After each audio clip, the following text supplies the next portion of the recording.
G'day, guys. Welcome to the Thunder from Down Under podcast. I'm your host, Graham Solomon, and welcome to the podcast today. I've got a very special guest, but before I introduce her, go to the Graham Solomon Thunder from Down Under YouTube channel, hit the subscribe button, hit the bell icon, so when we go live and the intro comes on, bang, you're in the Thunderdome with us, and hit the like and love button for our next guest because she is a champion and you'll love her. So without any further ado, I'll introduce our guest, Becky Nova. She's a real estate investor, and she's the founder of a company, Lady Landlords, which we'll go into, and she's an educator and she's empowering a lot of women out there into real estate. So I'm rapt to have her in. So Becky, welcome to the podcast. It's great to have you. Thank you. I appreciate you having me on today. No problem. Now, Becky, there's so much we've got to try and cover. I'll just start off. I like to introduce you and the audience can get to know who you are just quickly. Do you want to just give us your backstory and what you sort of were doing, and then how you sort of got into real estate in the first place? Sure. So I always hate telling people how I got involved in real estate investing because it always means I have to admit that my husband was right. So Okay. I never even wanted to own my own home. Was living abroad for a long time. I used to live in Europe, in Spain, and then in Portugal. I had moved back to the States after losing my business in Portugal. And I was really just doing whatever I kind of could to make some extra money to go move back abroad when I had met my now husband. And since I was running my own business here in New York, it was very expensive to do. I was really living paycheck to paycheck. I was in debt, had horrible credit score because of it.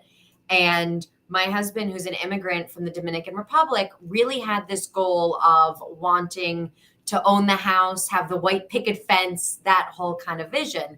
So it really was a way for me that I had to become very financially literate, and I had to do it very, very fast to stick with this man that I loved. So I compromised and said, fine, I'm willing to buy the house for us to live in, but I'm not willing to live paycheck to paycheck. So I said the only way I would do it is if I could find a way that we would still be able to make money by buying our own property. And that was really how we fell into this whole thing. Yeah. So behind every good woman, there's a good man. Is that the new saying? That's the new saying. Yep, that's got to be updated, but for Yeah, sure. it's the 2022 version, and that's great. So I mean, that's fantastic. Like you said, you're a traveller, and obviously the picket fence and that wasn't something that was high on the priority, but because life changes and you met a partner and that become very important, so then you got on the bike and you started learning. Did you have to do a rapid learn to how you were going to make this happen? So for the first house, nope, I skipped that whole thing. I just jumped, Graham, and luckily landed on my feet. I tell everybody I had the best idea ever. It was to buy a multifamily, live in one side, and rent out the other. At the time, I had never heard of house hacking. I didn't know that anybody else was doing this. I am so lucky I did not completely lose my shirt on this deal, especially since we're buying in New York City. But I was able to kind of fumble my way through that. Luckily, I had a great mortgage broker and a really great realtor to help me kind of go through that first purchase. But it was at the closing table of that first duplex that we bought when I got that check from those tenants on day one that I was like, oh my God, this is amazing. This can completely change our financial future. We got to do this again. And it was at that time that I started listening to all the podcasts, that I started reading all the books, that I started going to meetups. It was after that first property that I actually started doing any of this investigation or education into real estate investing. Yeah, yeah. So it was a real aha moment, and then from that point on, you just started diving into it and just consuming as much information. So, Right. are you a fast learner? Is that if is that sort of been something that you've done that you can just sort of pivot and learn really quickly? Well, I'm a cancer researcher by trade. So researching things and getting answers and solving problems are things that I'm very, very good at. Yeah, So also, I'm a New Yorker. I am not shy. So if I have a question, if I need an answer to something, I will 100% pick up my phone and I will call you until you answer my question. So it made it a lot easier for me to be able to kind of dive into those different arenas. Yeah, And then lastly, I tend to jump fast. I tend to be a pretty big risk taker. So to me, I was like, great, I have enough info. Let's go for it. yeah. Let's just try. Oh, that's awesome. And I mean, that's obviously one of your superpowers is you just take action. So you just jump in and Right. take action. So you did that. How did you start building the portfolio? What did you do? What were the next steps from when you actually took the leap and then you said, right, the light bulb went off. I want to actually start building this up. What did you do? Sure. What was sort of the process you took? So after I closed on that first duplex, like I said, I went down that rabbit hole that so many investors do of just trying to educate ourselves. And I'm learning about this creative financial strategy and that creative financial strategy. And I learned what this person did and what that person did. And honestly, it just got so overwhelming and so confusing with so much work out there. I totally understand why so many people get stuck in analysis paralysis Yeah. because you're chasing what every single other person's doing. It could be too much. At the time, the light bulb for me was you've already done this, you were already successful once, repeat the steps that you did. So, what I did at that time is I actually just went back and I called my realtor, I called my mortgage broker, I called my attorney, and I just started telling everybody I know, hey, I want to buy another rental property.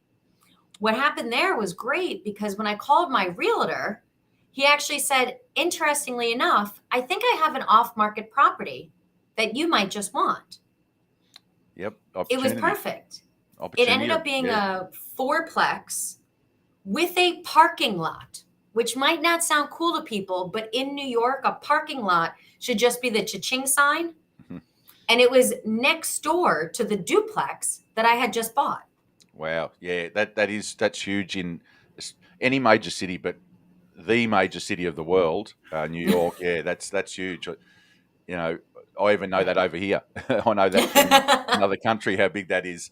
Now, you've got a three-step process um, that you use that you teach people to kill that analysis paralysis. Do you want to just share that with us? Share what you've developed to get out of that analysis paralysis because that kills a lot of investors before they even start. Correct. And I hate seeing that. I feel that there's so many great people out there, but with all of the misinformation and overwhelming information, it's very, very difficult to kind of go through that. So the first thing that I always tell people to do, and this I feel like is the biggest mistake real estate investors make, is that they're doing things backwards. We're looking for these strategies. We're educating ourselves on how to flip or how to buy rentals. But what we should really be doing is starting with our goal first. We need to know the destination we're trying to get to.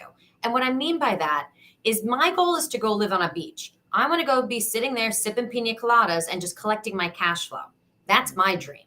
So for me, when I know that that's my end goal is to create that passive monthly income, when I look at those strategies, house flipping sounds horrible to me. I don't Mm. want to have to be on a project site every day. I don't want to be dealing with contractors. I don't want to have to deal with people that are going to take much longer than they say that the work's actually going to take. That doesn't fit for me. Long-term rentals, though, does. Stable tenants in locations that are paying, that are sending me my monthly money to pay for my pina coladas. So we need to think of our end goal first and then work our way backwards to be able to pick our strategy. That's step number one. Step number two is since we have all these different concepts and education out there, what we need to do in that sense is get all those different ideas and things that we feel like we're supposed to do out of our brains and down onto paper. Sit down and just do a total brain dump of all the things you have to do. You got to figure out how to finance it. You got to get pre-approved. You have to learn how to analyze deals. You have to know what type of property you need to buy. Get all of that stuff out of your brain because instead what we're doing is we're just walking around carrying all of this stress and weight and it's making us not be able to sleep and we're thinking about it all day long. So brain dump it.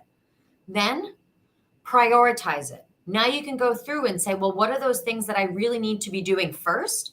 I can't go shop for a property until I'm pre-approved. I can't go shop for a property until I know what I'm trying to buy. So prioritize your brain dump. Once you do that, then step three means you can actually start taking action. Now you know the first, second, and third things you have to do to get from where you are today to where you would like to get to in that end goal. Yeah. Wow. That is just brilliant because it's the keep it simple method, isn't it? Just keep it simple. Right. follow these actions, and by the end of it, like you said, you'll have it all down on paper. You're not carrying around your head. And I think the first one was really, really relevant. That you've got to know what like your end goal is, because Yeah. people go, I'll do a bit of fix and flip, I'll do a bit of creative finance, I'll do a bit of it, but not all of it suits what you want to do. And you made a really good example. Or you don't want to be on building sites chasing up tradesmen. You want a lifestyle-driven goal, and Hmm.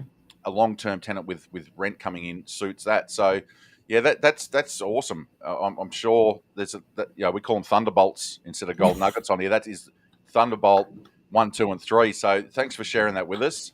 Of I feel course. lighter already. I feel like you've taken a heap of stress off me. So that's brilliant. But and also another thing that you teach also is how to manage tenants while you're traveling or while you're not, and with the evolution of the virtual, all over the place, and people from even overseas now coming to the States and Hmm. doing it.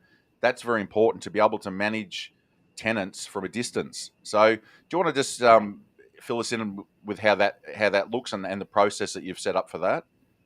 Sure. So, as I mentioned, I had a compromise with my husband who wanted that forever home, but I just wanted to go travel again. So, to me, I knew that I had to put these systems in place because we actually go live down in the Dominican Republic during the winters. So, I knew from even when we had that very first one tenant, I started to put those systems in place. I treated that one tenant as if I was this huge property management company when it was, no, these are my business hours when you can contact me during. This is the email that you send it to. You don't just send a text Yeah, to Becky Nova LLC. You actually have to email me and I respond during those hours. yep, And that's how this works. And it was very systemized and very organized. So, one, as I've continued to grow my portfolio, I just drop all those tenants into the systems that are already in place. I know where my leases are, I know my rent collection methods. All of that is nice and very structured. So, it's really easy to onboard a tenant into my world. Two, then you actually have to have those systems in place. To me, the number one tool that you need to have is literally your phone, right? Which is great because none of us go anywhere without these things today.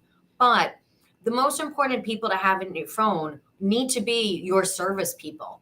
Those are the people that you're going to have to call in case of an emergency. You need to either have a boots on the ground or handyman to kind of go check out things if they're in that if there's an emergency situation, if you're not nearby.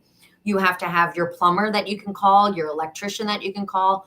Those types of services that are really going to mean a lot to a tenant to get something fixed quick and fast is the yeah, best way to go.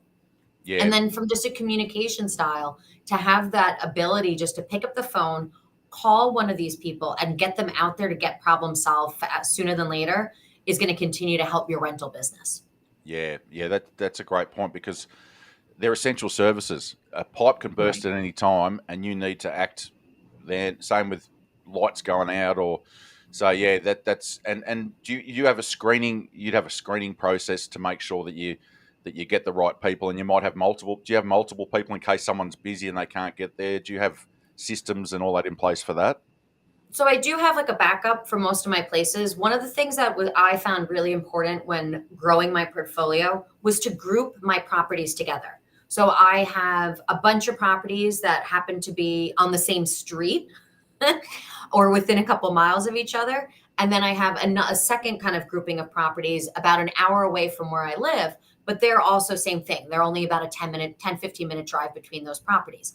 The reason I do that is because I can use the same plumber for the properties up here and I could use one plumber for those properties down there. So it's really nice to be able to, one, keep the business going.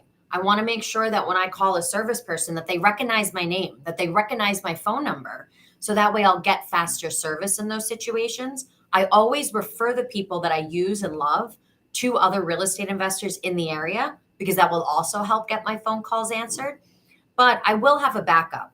That is something that is important just in case you can't get a person there. And usually that's also where that boots on the ground / a handyman does come helpful. They usually tend to be very well connected people. So I can easily say, hey, my regular plumber can't get there for an hour or two. I have literally a leak that's, gushing through 3 floors of a house. I need somebody now, not in an hour or two. And then I will be able to have somebody that I can get out there to take care of those situations. But one of my favorites is I've been in a situation now from either giving these people multiple businesses on my own property, but also referring them to other locals, that I actually will have service people call me. For example, we had a hurricane last summer here in New York, and it was bringing and dumping tons of rain onto into the area where some of my rentals are. We actually had our roofer call me and say, "Hey, I'm going to come out to your property tomorrow morning and make sure that there's no damage, but I'm going to put you into the calendar first just to check your properties that are all on that same street before I go out to my other service calls." That was amazing. Yeah, you've nailed it there too. You've nailed it again. You've really drilled down because I had a trade business for 29 years, been in the industry for 35 years, and one thing all the tradies that have got a crew, they want to keep their guys busy. They get a good crew, they want Right. to keep them busy, and I can just tell you from my mindset back then, if I had a client like you that said, right, you're going to do all of my properties, you become first on the list. You become an Right. important person in my life. And then, because it's a service industry, you want to service the person and keep them happy, and you get paid. It's very Right. simple. So you've identified that early and gone, right, if I can have them clumped together, I can keep these people busy, that they do a fair bit of the work with me. There we Mhm. go. So that's amazing. The other question I was going to ask you is what's your goal moving forward? Are you going to keep building the portfolio? Have you got a long term plan with that? Sure. So I am starting to look to diversify at this point in time. Right now, I have 12 doors that I self manage. And honestly, I'm probably going to tap out at about 15 units. I Yep. probably am not going to own much more than that. My goal is not to own all the properties. My goal is to own the least amount of properties for the most amount of money. Yep. So right now, we are profiting about a six-figure income with the 12 units that we have. I don't need to be greedy. That's it. Fine by Yeah. me. Yep. So that gives me enough ability and enough freedom to go live on my beach down in the Dominican Republic. And then I will probably move into some other strategies. Right now, I already invest in syndications, and I also will work as a private lender. So those are probably things that I'm going to grow a little bit more, but that will be moving away from the strict tenant management position. Yeah. So you make a good point. It's not about, oh, I've got 400 doors at a dinner party Right. and saying I've No. got this, because you're maximizing the amount of profit and cash flow that you're getting from the minimum amount of headache, really, so that you can be on the Yeah. beach, and that's your goal. So, bang, you're living your dream. That's what you've created. Now, I wanted Correct. to talk to you about the Lady Landlord. I mean, I love the name, the Lady Landlord. There's 30,000 people in the group. Do you want to give us just a quick overview of the blueprint with that, and firstly, just tell us about what drives you, what's your passion with that, because that's obviously something that you're passionate about. Sure. So, as I kind of said earlier, when I first started this, I had to learn everything. And I had to really wade my way through good information, bad information, all of those different things. And I just felt like there could have been just a better way to do that. So for me, Lady Landlords, my entire goal is just to make the journey that I went through just that much easier for one other woman going through this, right? So really, Lady Landlords is there as a basically a help group. It's a great place that you can come in, drop any type of post saying, "Hey, I need help with this. Where did you get your lease? Who can overlook a deal for me? What do I do with the tenant making this request?" It's a great place just to be able to kind of bounce those ideas off of. When I first started managing my properties, I didn't have anybody to talk to about these things. I remember it was probably, oh my God, 2 weeks into my first rental. The tenants had moved in, and there was a rod in the closet. And when the girl hung up all of her clothes, she broke the closet rod. And then she was like, "Hey, the closet rod broke. I need a new one." And part of me was like, well, do I have to pay for the closet rod? Because maybe my closet rod was too old and wasn't strong enough. Or was it her fault because it was all her clothes? She put too much clothing on it, right? Like it's a tiny example. We're talking a Yeah, minuscule amount of money here.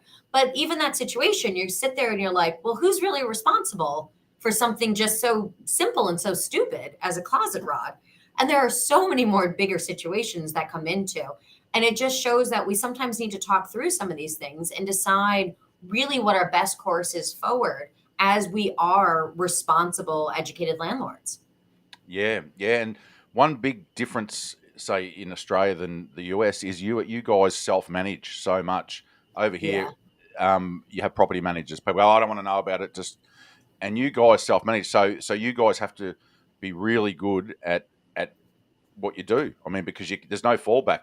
The buck stops with you, and hmm, like you said, you need to have a process in place with all those question Q&A, I guess. So you teach people that as well. So you teach from all the stuff that you learnt to get ready for a property, the mindset, the goals, all that, all the way through to once you've got the property, how to manage the property. So it's a whole correct. process, and you keep it simple, like your 3 steps that you just the whole thing's very very simple and very well thought out. So that sounds awesome. Are guys allowed to do it, or it's only No, it's I have guys that join my course and everything all the yeah, time, yeah, or come to our events and listen to our podcast. No, I have gentlemen that'll definitely join in those yeah, things. Our Facebook community is for women. That is our secret back pocket group to make sure that we can go get the answers we need to come out into such a male dominated industry to really make sure that we put our best foot forward and feel confident doing so. But no, I have men that all the time are signing up for courses and are participating in our activities. yeah, yeah. No, that's awesome. I just want to we'll just finish up. I know you've got another appointment coming up, so we'll just finish up with the. You sound like you're really big on structure, Hmm. like making sure that you're organised and mindset as well, like having clearing stuff out of your head and having a positive mindset. So, what systems have you got in place with the structure type of stuff? Do you have a CRM? Do you have stuff, or how do you manage that? Because there's a lot of information there. How do you organise it so that it's very well structured and kept simple? For tenant management, do you mean? Well, let's say for your courses to teach people, Oh, the sure. whole system, and yeah, for management, I suppose you'd probably have a software for that, would you? That Right. yeah, So for teaching the courses, what's really important there is that I you nailed it in the head with what you said earlier that like I'm a very big action taker, right? If I say I'm going to do something, if I say I want to be a real estate investor, if I say I'm going to buy another property, I'm going to do those things. And I want to see other people doing those things. Great, you call yourself a real estate investor, but unless you actually own rental properties, you're not. We mm, need to get you started, right? We're not making life changing we're not changing our life if we're not actually doing these actions that we say that we want to do. So what my goal is to always be able to break things down into small actionable steps where people can really get wins fast. The idea is that there's things that we could do today that will get us closer to being that real estate investor, and that's really what I like to show people how they can do that. yeah, like your procrastination tips. Instead of oh, I don't want to do this, and you get on Facebook and you say Yeah. no. These are the steps. You can't sort of avoid it once it's in front of you on paper, can you? You can't avoid the steps. So yeah, that's brilliant. And I just want to ask you a few just personal Yeah. questions about the mindset. Do you have success habits and stuff like that? Are you one of those success, like you've got a routine, or not really? Like, you sound like a laid back traveller, so but you are highly organised by the sounds of it, and you take action. Yeah, do you have any routines or things that you do to keep your mind sharp? Sure. So for me, I always explain to people that I am the most spontaneous person as long as it's on my calendar, Yeah, right? So on my calendar, I definitely have, what my day is structured like, when I'm working on what are the main priorities that I actually have to accomplish for that day. Those things I always start with from a structure perspective, but then I block time to do nothing. Friday night, I'm the first person that's at happy hour. yep, yep, Right. And I block off the time that I'm like, this is the time that I'm going to go and have my margaritas at my favorite bar on a Friday night. yeah, Right. I block off what I want to do when I want to do things on the weekends that are going to be fun or that are just going to be something where I don't necessarily have to think. So you have to have that balance because if we're working all the time and we don't actually enjoy it, we're not going to follow through. We have to enjoy the process along with this.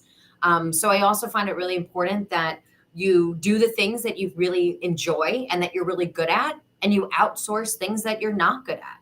right? Yeah. We shouldn't be those things. That's where we have to really mitigate our risk and say, you know what, this is really not my specialty. Therefore, I'm going to need somebody that it is their specialty to be able to do that. I also find it important to celebrate the wins along the way. I feel like we always kind of look for, well, I got to get the next house. I got to get the next door. I have to, and that's really the only thing. And it's like, no, you should celebrate that you're out of debt. You should celebrate that you got pre approved. You should celebrate that you went and just looked at your first house. And it could have been a disaster, but you should still celebrate all those different things along the way. Yeah, I totally agree. They're more thunderbolts. I think you've got to celebrate your success. And I'll give you an example, like with wholesaling. People get something under Mhm. contract. They go, "Oh, I'm not going to. It's not done yet," and they start talking themselves out of. Celebrate Right. that you got under contract, and if it falls through, well, then commiserate. Go, oh, yeah. But if you're not celebrating stuff all wins all the way along, you're Mhm. projecting. Oh, when this happens, and I think that's a great point. That you've got to enjoy it and you've got to celebrate what you're doing. This is why you've become an entrepreneur and become an investor, and you've become taking risks that other people won't do, because you know you want to have a different lifestyle. Like yourself, you want to have a lifestyle, and you should enjoy it. You shouldn't be guilty. You should Right. enjoy it. So no, that's a great point. Um, the just the last question, I'll just ask you, what books had an impact on you, and what podcasts, and I guess, did you follow anyone in particular that went, wow, they nail what I want to do? For me, I think the book or the topic that really made the biggest impact on me, and it's not even really real estate related. Do I actually have it? Nope. It would be so cool if I could just pulled it off my Yeah, bookshelf behind that's me. right. Yeah. Nope. The book that really made the biggest impact to me was a book called Start with Why. It's by Simon Sinek. Many people know his TEDx talk. It was, I think, the most listened to TEDx talk of all time. But Start with Why is so important. And once again, it's not just real estate related focused. But as you kind of alluded to, with being an entrepreneur, we have to enjoy the journey along. And being a real estate investor is being an entrepreneur. And there are great times when things are going to be going really well. Oh, I got pre approved. Oh, I'm going to go see. I'm looking at these 3 houses. The deal numbers worked. I'm so excited to go see them. And then you go see them and all the properties sucked. And then you feel like you're starting at square one again, or you don't get the accepted offer, or you get outbid, whatever it may be. And then now you're like, man, this is miserable. I don't want to do this. This is hard. Starting with why, and what the book really kind of goes through is it talks about the motivation behind why we do things, right? So I am a very highly organized person. I keep things very, very tightly knit because I have goals to just do whatever the hell I want and not have to keep things all nice and Yep. tight and organized, right? So that's kind of my balance there.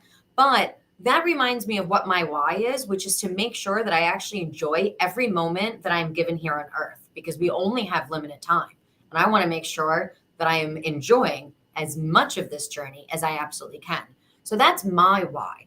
And so when times are tough and when things suck, it's so nice to have that anchor to think about what is the motivation behind my actions, because it makes sure that then you're not like, oh, this is difficult. That's it. I quit. I'm never doing it again. And then you don't make those changes in your lifestyle that you want. And you don't get to live that life that you deserve and that you dream about all the time. So Start with Why, Simon Sinek, is absolutely a place I recommend everybody start. Yep. Yep. Get that as your anchor and your rock to start with, and then build from there. And that, yeah, like when things get a little bit tough, it just takes to, you know, it reminds you of why you started in the first place, and what you're trying to achieve. So, yeah, that's Yeah. great advice. Anyone? Did you follow anyone, or you just basically pieced it together yourself? I really kind of pieced it together myself. What I think is interesting with real estate investing, and I encourage other people to do this, is you can still keep your ears open and listen to what everybody else is doing. Ooh, this person's doing seller financing and they're crushing it over there. This person is buying up the Midwest and that's great. They're crushing it over there. But you really need to keep blinders on. We can't go chasing everything around just because this person says this is trendy this week or this person says this is trendy this week. That's why it's so important, once again, to figure out what your goals are, because that is specific to you and nobody else. And then make sure that you are doing a strategy that's going to get you to your goals, all because some guy on the internet or some woman on the internet tells you that, hey, Airbnbs are the way to go, that might not actually work for what you want to do. So listen to it, take the best pieces of information, take those thunderbolts, whatever you can from what other people are saying, but then you have to figure out how to apply it to you in order to win at this game.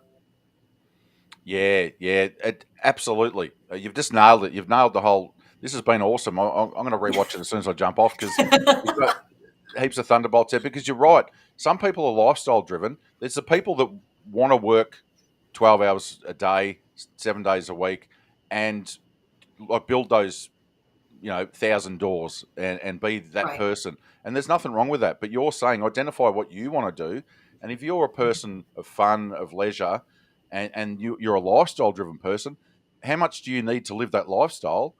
And just get to there first. You might want to go a bit above it just so you've got a little bit of cream on top. But if you want to be sitting around a pool in Bali with your laptop and your phone, you can do that now. You could do that tomorrow, fly over there or fly to anywhere. You could go back to Europe traveling and you could still do what you needed Right. to do. So amazing. Great advice. And it's been awesome to have you on, Becky. I love you. I love your style. I love the way that I think you must be part Aussie because you're pretty laid back. You just want to lay on beaches and travel. So I think you've Yep. I think you said you've hung out with some Aussies when you were traveling overseas. So you've got that laid back attitude. So no, great stuff. And congratulations for putting it all together and now sharing it with other people and educating other people and impacting other people's life. And yeah, you've earned it. Go and lay on the beach and have a pina colada. Thank Great. you. No, right after this, I have one more meeting, and then And I'm then literally that's exactly what I'm doing this afternoon. yeah, thank God it's Friday. So no, Yep. awesome. I really appreciate your time, and I encourage people if they watch the replay to really jot down those things because they are key points, and they're things that a lot of things that you said. I know a lot of people that have really done well in real estate, and you just have said exactly the same things that they say. Niche down, get your why, don't be Mhm. chasing everything, and all the other stuff. So appreciate it. I'll let you go now. Thank you very much for coming on to the Thunder from Down Under podcast and coming in the Thunderdome and sharing all the Thunderbolts. So you've done a great job. Wish you all the best, and hopefully see you around the traps. And you can tell me Yep. where you're traveling to next. Sounds good. Graham, thanks so much for having me on today. No worries. It was a pleasure. All right, guys. Because of Becky Nova, you have been thunderstruck. We'll see you later. Thank God it's Friday. Enjoy your weekend.